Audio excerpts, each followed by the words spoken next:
नमस्कार प्यारे बच्चों, मैं साइकोलॉजी बाय आर के सर के यूट्यूब चैनल पर स्वागत करता हूं। और हम लोग जो है पढ़ रहे थे शिक्षा एवं मनोविज्ञान। शिक्षा पढ़ लिए थे, शिक्षा का मतलब अर्थ पढ़ लिए थे, शिक्षा की परिभाषा पढ़ लिए थे। फिर उसके बाद में जो है मनोविज्ञान पढ़ रहे थे। मनोविज्ञान के विचारक पढ़े थे कि कौन से समय में कौन से मनोवैज्ञानिकों ने अपनी कौन सी बात कही, किस मनोवैज्ञानिक का क्या मानना था, इसको हम लोगों ने पढ़ लिया था। इसी शिक्षा मनोविज्ञान के क्रम में हम लोग आज दूसरा वीडियो लेकर के आए हैं, जिसमें हम लोग पढ़ेंगे मनोविज्ञान की परिभाषाएं। किस मनोवैज्ञानिक ने कौन सी परिभाषा दी है, उसको हम लोग पढ़ेंगे।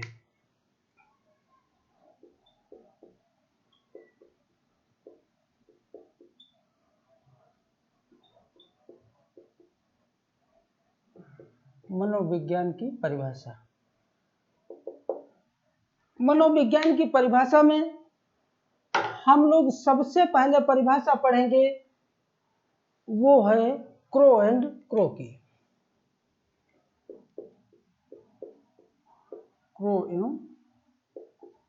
क्रो एंड क्रो की परिभाषा है। क्रो एंड क्रो ने कहा कि मनोविज्ञान व्यक्ति के जन्म से लेकर के वृद्धावस्था तक सीखने व अनुभव का वर्णन तथा व्याख्या करता है। क्रो एंड क्रो ने क्या कहा? तो क्रो एंड क्रो ने कहा कि मनोविज्ञान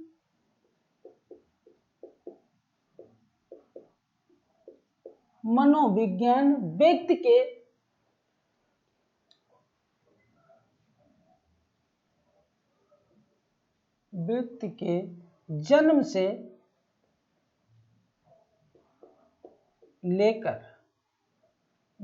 लेकर वृद्धावस्था तक सीखने व अनुभव का वर्णन तथा व्याख्या करता है।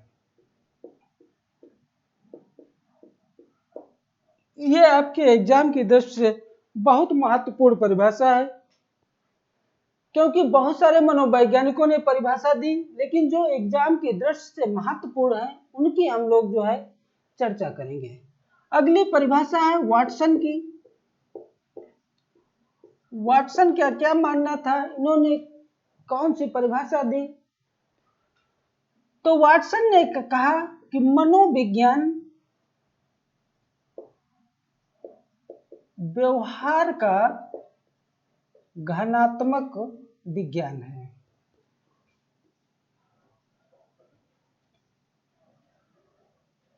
वाटसन ने कहा कि मनोविज्ञान व्यवहार का घनात्मक विज्ञान है, क्योंकि वाटसन को मनोविज्ञान का जनक भी माना जाता है।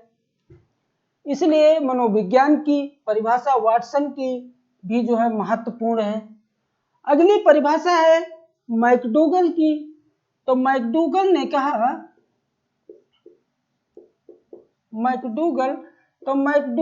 कहा कि मनोविज्ञान आचरण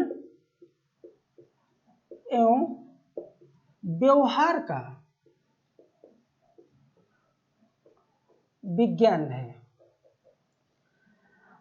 मैकडूगल ने कहा कि मनोविज्ञान आचरण एवं व्यवहार का विज्ञान है। वही अगली परिभाषा है मॉर्गन की। मॉर्गन ने परिभाषा दी, तो मॉर्गन ने कहा कि मनोविज्ञान मानव एवं पशु के व्यवहार का विज्ञान है।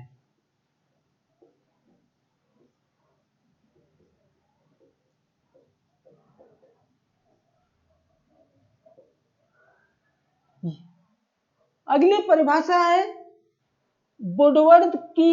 तो वुडवर्थ ने बताया कि मनोविज्ञान शिक्षा का आधारभूत विज्ञान है।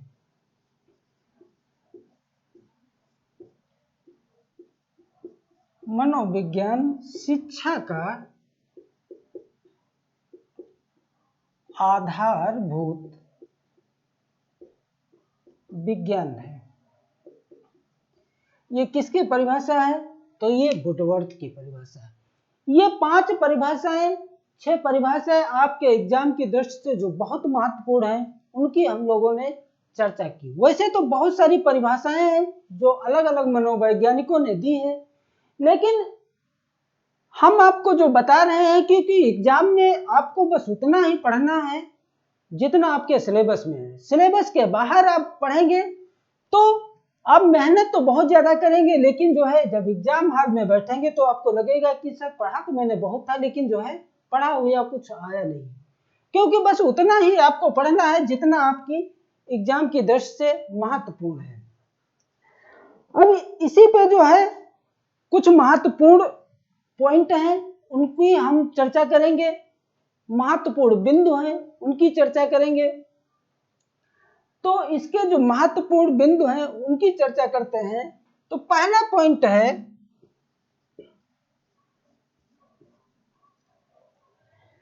इसका पहला पॉइंट है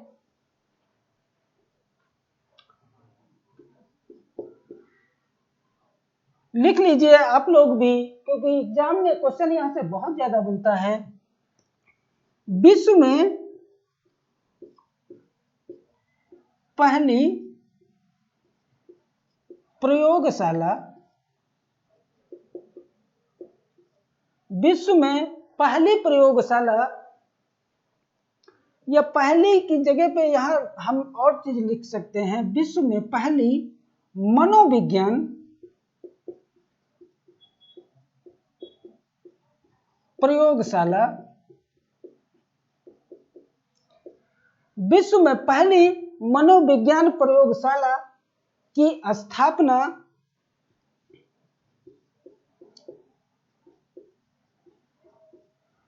विलियम वुंट के द्वारा विलियम वुंट के द्वारा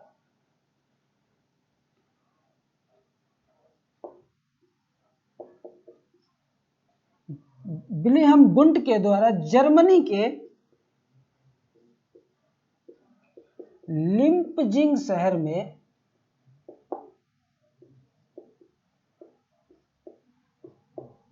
1879 में स्थापित की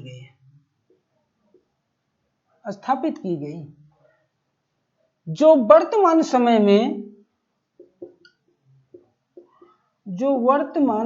में कार्ल मार्क्स विश्वविद्यालय के नाम से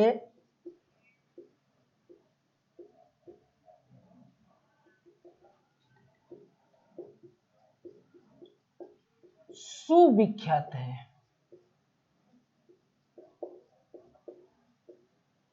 ये इसका पहला पॉइंट है जो आपके एग्जाम की दृष्टि से बहुत ज्यादा महत्वपूर्ण है।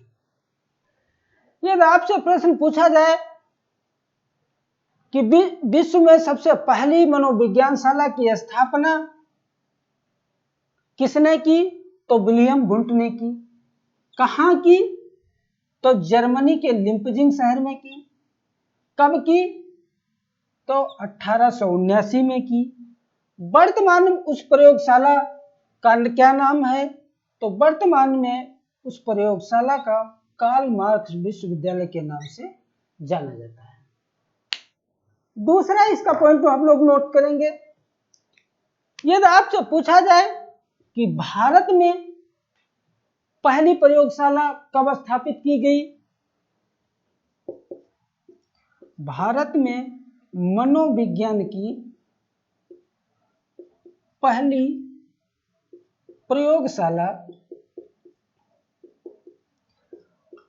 प्रयोगशाला कहां स्थापित की गई, तो 1916 में प्रयोगशाला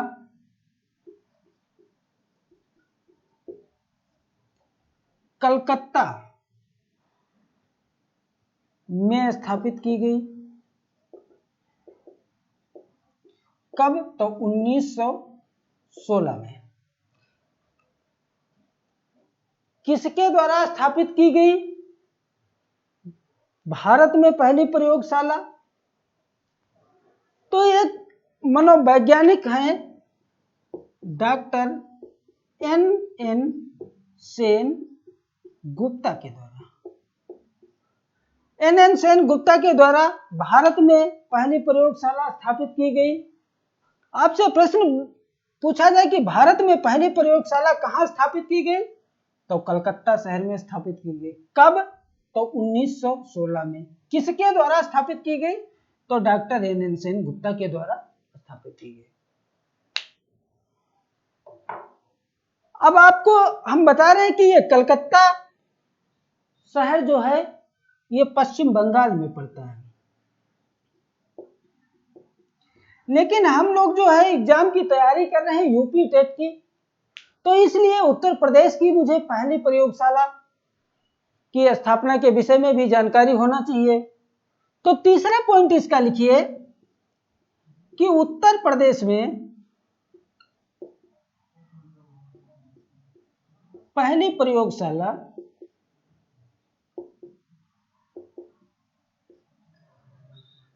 उत्तर प्रदेश में पहली प्रयोगशाला की स्थापना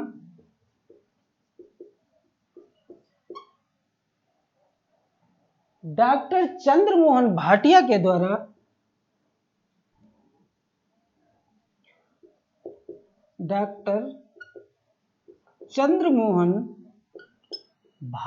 द्वारा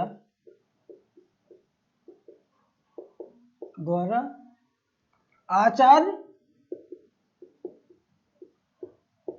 नारेंद्र देव समिति की सिफारिश पर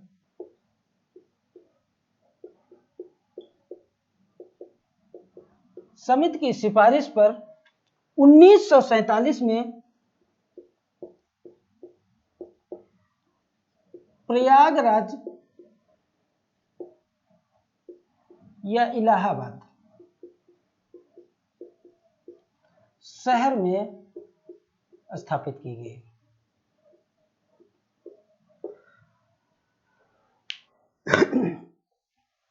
यदि आपसे प्रश्न पूछा जाए कि उत्तर प्रदेश में पहली प्रयोगशाला कहां स्थापित की गई, तो इलाहाबाद में। कब स्थापित की गई? तो 1947 में। किसने स्थापित की? तो डॉक्टर चंद्रमोहन भाटिया के द्वारा स्थापना की गई। किस समिति की सिफारिश पर स्थापना हुई? तो आचार्य नारेंद्र देव समिति की सिफारिश पर स्थापना हुई। ये चंद्रमोहन भाटिया हैं, इन्होंने जो है भाटिया परीक्षण भी दिया, और उस भाटिया परीक्षण में 5 प्रकार के परीक्षण होते हैं। जब हम लोग परीक्षण पढ़ेंगे तो ये भाटिया के 5 परीक्षण आपको बताएंगे, एक एक को समझाएंगे। ये जो 5 परीक्षण भाटिया के नाम से जाने जाते हैं, इन 5 परीक्षणों में जो भाटिया के परीक्षण हैं वो शुरुआत के 2 परीक्षण भाटिया के हैं, लेकिन जो अंतिम के 3 परीक्षण हैं वो भाटिया ने उधार लिया है। यानी वो परीक्षण तो किसी दूसरे के हैं, लेकिन उसका प्रतिपादन भाटिया ने किया है। जब हम परीक्षण पढ़ाएंगे आपको तो इसके विषय में आपको विस्तार से बताएंगे। चौथा पॉइंट इसका यह है, यदि आपसे प्रश्न पूछा जाए कि विश्व में प्रथम शिक्षा मनोविज्ञान की स्थापना कहां की गई, क्योंकि अभी तक तो हम लोगों ने मनोविज्ञान की प्रयोगशाला स्थापना पढ़े। यदि आपसे प्रश्न पूछा जाए कि विश्व में शिक्षा मनोविज्ञान की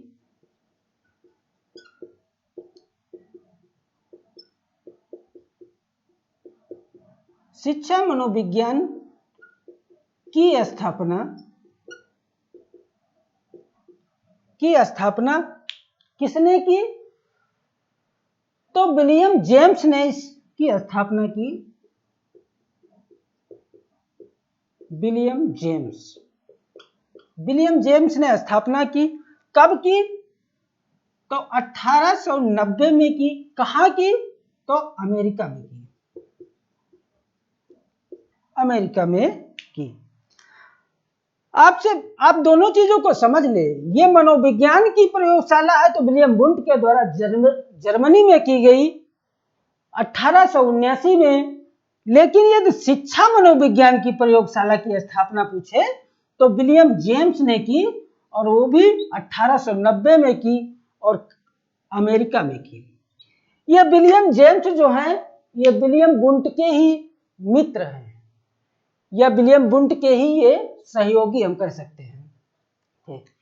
इस प्रकार हम लोगों ने जो है मनोविज्ञान की प्रयोगशालाएं पढ़े, यहां से कौन कौन से प्रश्न बन सकते हैं उनकी चर्चा कर लिए, इनकी परिभाषाएं देख लिए जो एग्जाम की दृष्टि से महत्वपूर्ण है उनकी चर्चा कर लिए।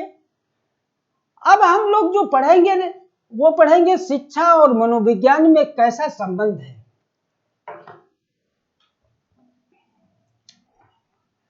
शिक्षा एवं मनोविज्ञान में संबंध, और शिक्षा एवं मनोविज्ञान की क्या क्या विशेषताएं हैं, कैसा संबंध है, कौन से मनोवैज्ञानिक हैं जो शिक्षा एवं मनोविज्ञान पे जो है परिभाषा अपनी दी है, और यहां से भी जो है कौन कौन से प्रश्न बन सकते हैं या कौन कौन से महत्वपूर्ण पॉइंट हैं उनकी हम लोग जो है चर्चा करेंगे।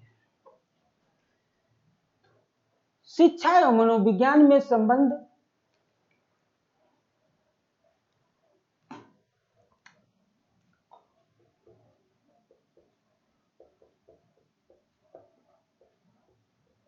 शिक्षा एवं मनोविज्ञान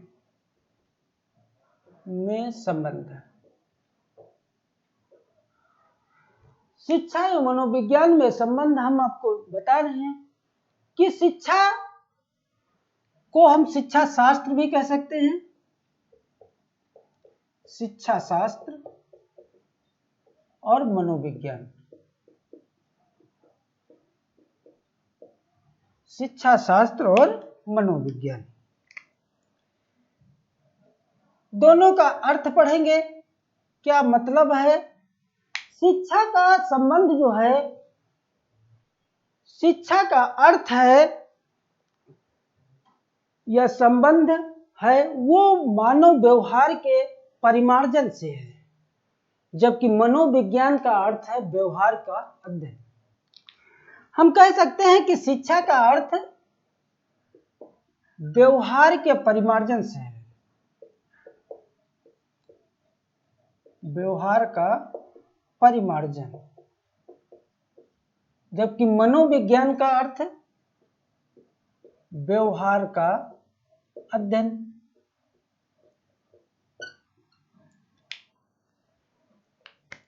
शिक्षा का अर्थ है व्यवहार का परिमार्जन, जबकि मनोविज्ञान का अर्थ है व्यवहार का अध्ययन। यदि हम दोनों को एक साथ में जोड़ें तो शब्द जो निकलता है वो निकलता है कि व्यवहार के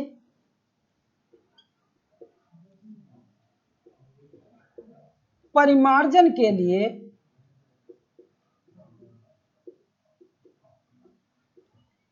व्यवहार का अध्ययन। कौन सा शब्द निकला, व्यवहार के परिमार्जन के लिए व्यवहार का अध्ययन करना, और इसी से उत्पत्ति हुई मनोविज्ञान की, मनोविज्ञान की। हम आपको पीछे पढ़ा चुके हैं कि मनोविज्ञान की उत्पत्ति कहां से हुई, तो मनोविज्ञान की उत्पत्ति दर्शन शास्त्र से हुई। किस शास्त्र से, तो मनोविज्ञान की उत्पत्ति जो हुई वो दर्शन शास्त्र से हुई, क्योंकि यदि पहले जब तक मनोविज्ञान नहीं था तब तक यदि किसी मानव, पशु या किसी के विषय में किसी भी प्रकार का यदि अध्ययन किया जाता था तो वो दर्शन शास्त्र में किया जाता था। जब से दर्शन शास्त्र के द्वारा मनोविज्ञान की उत्पत्ति हुई तब से जो है मनोविज्ञान की बहुत सारी शाखाएं हुई। उसी में एक शाखा बाल विकास है, बाल विकास है, तो उस बाल विकास आपके सिलेबस में है तो हम उसको जो है बाल विकास पढ़ेंगे। बहुत सारे बच्चे मनोविज्ञान को ही बाल विकास मानते हैं, तो ये गलत है, क्योंकि बाल विकास मनोविज्ञान की एक शाखा है और जो दो शब्दों से मिलकर के बना है। पहला शब्द बालक की अवस्थाओं को इंगित करता है और जबकि दूसरा शब्द विकास ये परिवर्तन का सूचक है। अर्थात हम कह सकते हैं कि शिक्षा मनोविज्ञान जो है ये व्यवहार का परिमार्जन है। शिक्षा मनोविज्ञान व्यवहार का परिमार्जन है और इनका संबंध हमेशा और हमेशा घनिष्ठ होता है, घनात्मक होता है।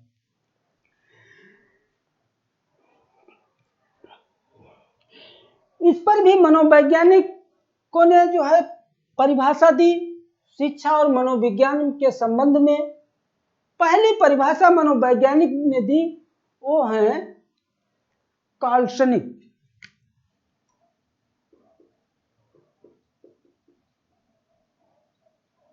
काल्सनिक एक मनोवैज्ञानिक हैं, उन्होंने जो है शिक्षा और मनोविज्ञान के संबंध में एक परिभाषा दी। काल्सनिक ने कहा कि शिक्षा मनोविज्ञान के सिद्धांतों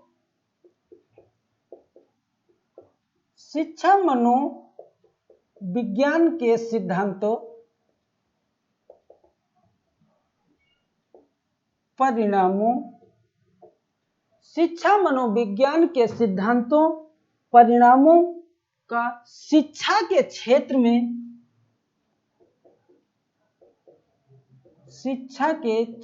में प्रयोग या उपयोग मनोविज्ञान कहलाता है। ये परिभाषा किसकी है? तो ये परिभाषा काल्सनिक की है। अगली परिभाषा स्किनर की है।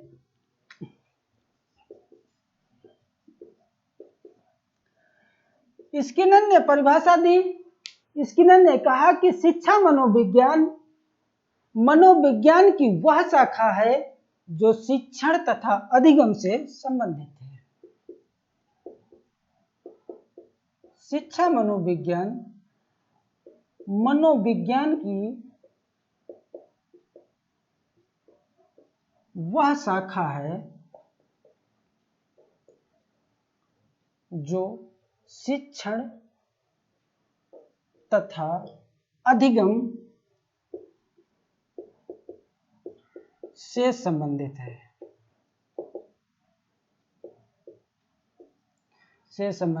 है। यदि आपसे पूछा जाए कि ये परिभाषा स्किनर ने कब दी, तो ये परिभाषा स्किनर ने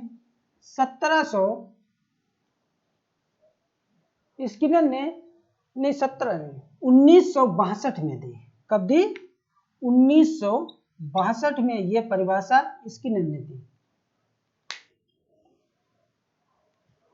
अब हम लोग जो है यहाँ से जो कुछ 1-2-4 पॉइंट बनते हैं महत्वपूर्ण, उनकी चर्चा करेंगे। पूरे शिक्षा और मनोविज्ञान के संबंध में जितने भी महत्वपूर्ण पॉइंट बनते हैं उनकी चर्चा करेंगे। यदि आप पहला पॉइंट इसका ये है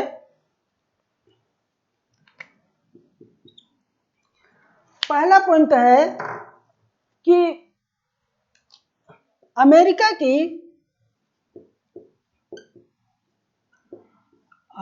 की नेशनल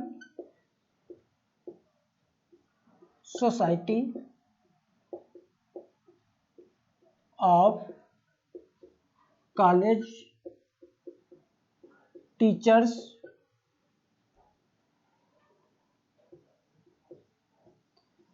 अमेरिका की नेशनल सोसाइटी ऑफ कॉलेज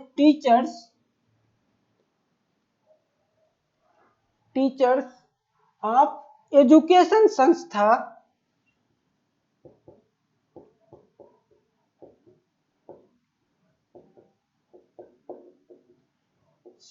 के प्रयास से 20वीं शताब्दी में 20वीं शताब्दी में मनोविज्ञान को एक स्वतंत्र विषय के रूप में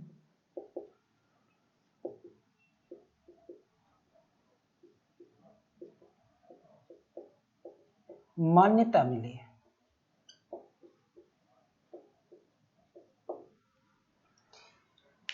यदि आपसे पूछा जाए कि मनोविज्ञान एक स्वतंत्र विषय के रूप में मान्यता मिली, तो आपको बताना है कि अमेरिका की national society of college teachers of education संस्था के प्रयास से 20वीं शताब्दी में मनोविज्ञान को एक स्वतंत्र विषय के रूप में मान्यता मिली। दूसरा पॉइंट इसका यह है कि शिक्षा में मनोवैज्ञानिक आंदोलन को प्रारंभ करने का श्रेय शिक्षा में मनोवैज्ञानिक आंदोलन प्रारंभ करने का श्रेय सामाजिक समझौतावादी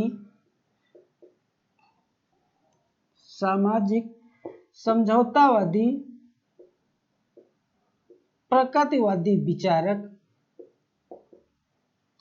रूसो को माना जाता है। रूसो को माना जाता है। रूसो ने अपनी प्रमुख पुस्तक रूसो की प्रमुख पुस्तक एमिल में सभी का ध्यान बालक की शिक्षा की ओर अग्रसित किया।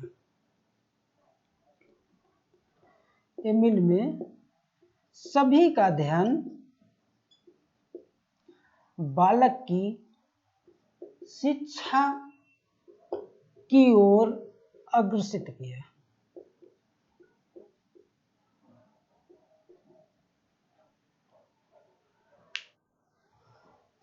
ये जो एमिल पुस्तक है रूसो की,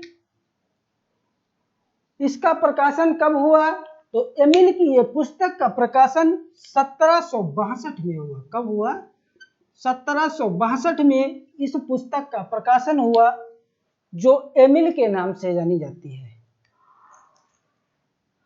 यदि आपसे पूछा जाए कि शिक्षा में आंदोलन को प्रारंभ करने का श्रेय किसे जाता है, तो प्रकृतिवादी विचारक, समझौतावादी, सामाजिकवादी रूसो को जाना जाता है। अगला पॉइंट इसका यह है, तीसरा पॉइंट लिखिए। तीसरा पॉइंट यह है कि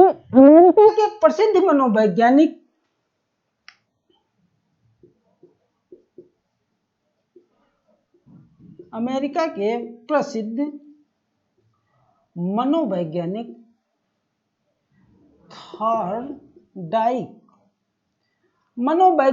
थॉर्नडाइक को प्रथम शैक्षिक मनोवैज्ञानिक माना जाता है। प्रथम शैक्षिक मनोवैज्ञानिक माना जाता है क्योंकि इनकी जो प्रमुख पुस्तक है शिक्षा मनोविज्ञान यानी एजुकेशन साइकोलॉजी अधिक व्यवस्थित ढंग से प्रकाशित की। इनकी प्रमुख पुस्तक शिक्षा मनोविज्ञान। यह शिक्षा मनोविज्ञान जो पुस्तक है थॉर्नडाइक की, ये 2 भागों में प्रकाशित हुई। पहला भाग इसका जो प्रकाशित हुआ वो 1903 में, या कहीं कहीं मिलता है 1905 में।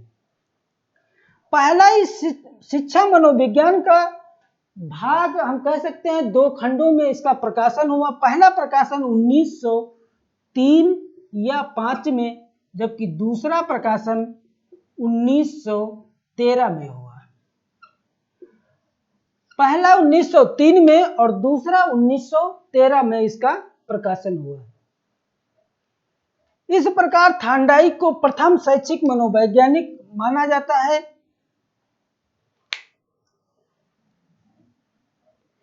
क्योंकि थांडाइक एक पशु मनोवैज्ञानिक थे। थांडाइक ने किस पे अध्ययन किया? तो थांडाइक जो है बिल्ली पर अध्ययन किया था। जब हम लोग थांडाइक का सिद्धांत पढ़ेंगे तो जो है थांडाइक के विषय में आपसे विस्तार से चर्चा करेंगे। अब यहां से जो प्रश्न बनने वाले होते हैं उनकी हम जो है कुछ प्रश्नों की आपसे चर्चा करते हैं। यदि आपसे पूछा जाए कि प्रथम प्राचीन विचारक कौन है, तो प्रथम प्राचीन विचारक अरस्तु को माना जाता है। क्योंकि अरस्तु ने ही जो है शिक्षा मनोविज्ञान की शुरुआत की, जबकि इनके गुरु जो प्लेटो थे, इन्हें जो है शिक्षा से कोई लेना देना नहीं था। कोई इन्होंने जो है अपना जो है खोज नहीं किया, कोई प्रयास नहीं किया, लेकिन पहला प्रयास अरस्तु के द्वारा हुआ। इसलिए जो है प्राचीन काल विचारक अरस्तु को माना जाता है।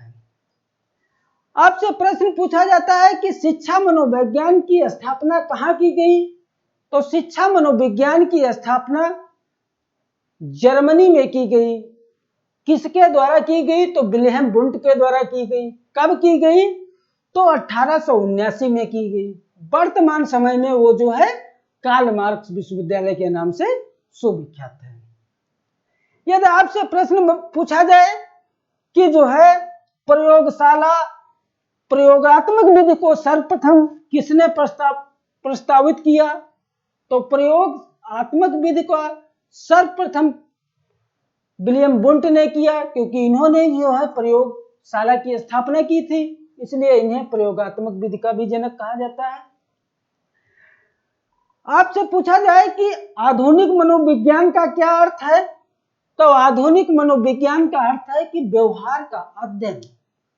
व्यवहार के अध्ययन को ही आधुनिक मनोविज्ञान कहा जाता है।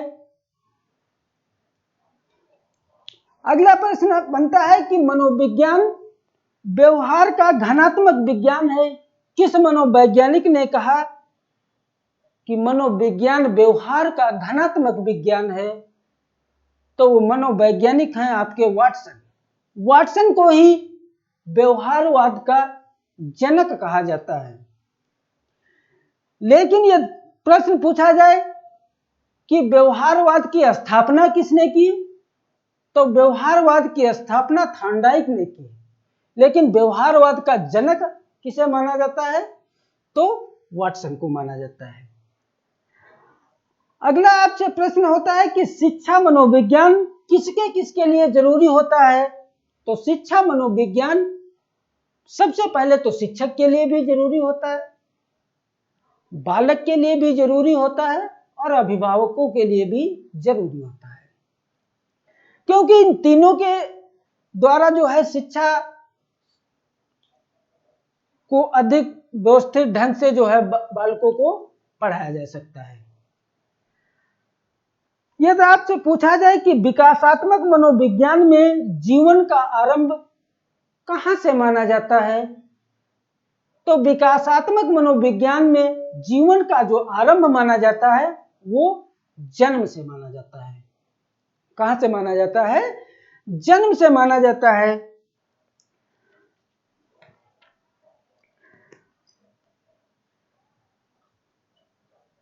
एक परिभाषा है कि मनोविज्ञान व्यवहार का आधारभूत विज्ञान है। ये किसने कहा? तो ये वुडवर्थ ने कहा। आपसे प्रश्न बनता है कि उत्तर प्रदेश में प्रथम मनोविज्ञान शाला की स्थापना कहां की गई? तो प्रयागराज में की गई। किसने की? तो डॉक्टर चंद्रमोहन भाटिया ने की। किस समिति की सिफारिश पर स्थापना हुई? तो आचार्य नारेंद्र देव समिति की सिफारिश पर स्थापना हुई। सॉरी। आपसे पूछा जाए कि शिक्षा मनोविज्ञान की प्रथम प्रयोगशाला कहां स्थापना की गई तो अमेरिका में की गई। किसने की? तो विलियम जेम्स ने की। विलियम जेम्स ये जो है विलियम वुंट के ही मित्र थे, शिष्य नहीं थे, मित्र थे। आपसे एक बार प्रश्न पूछा गया राजस्थान टीटी में कि मनोविज्ञान की शिकागो में प्रयोगशाला किसने स्थापित की? मनोविज्ञान की शिकागो में स्थापना किसने की? तो शिकागो में जो मनोविज्ञान शाला की स्थापना की वो जो है जॉन ड्यूवी ने की थी। और कब की थी? तो 1894 में जो है शिकागो में मनोविज्ञान शाला की स्थापना जॉन ड्यूवी ने की। इस प्रकार हम लोगों ने जो है पढ़ ली है कि शिक्षा और मनोविज्ञान दोनों का अर्थ पढ़े, दोनों की परिभाषाएं पढ़े, दोनों के विचार समझे, कौन कौन से महत्वपूर्ण प्रश्न बन सकते हैं उनकी चर्चा की है। इसी के क्रम में इस वीडियो को यहीं पे समाप्त करते हैं। नेक्स्ट वीडियो जब पढ़ाएंगे तो वो बाल विकास पढ़ाएंगे, क्योंकि शिक्षा मनोविज्ञान इसलिए जरूरी था क्योंकि बाल विकास की उत्पत्ति कहां से हुई, इसको समझाने के लिए हम आपको बताएं कि जो है बाल विकास की उत्पत्ति कहां से हुई, क्योंकि बाल विकास की उत्पत्ति मनोविज्ञान से हुई और मनोविज्ञान की उत्पत्ति दर्शन शास्त्र से हुई। इसलिए यहां से जो महत्वपूर्ण चीजें थी उनकी चर्चा की है। आई होप आपको मेरा वीडियो ये पसंद आया होगा। Thanks a lot for watching this session. Thank you.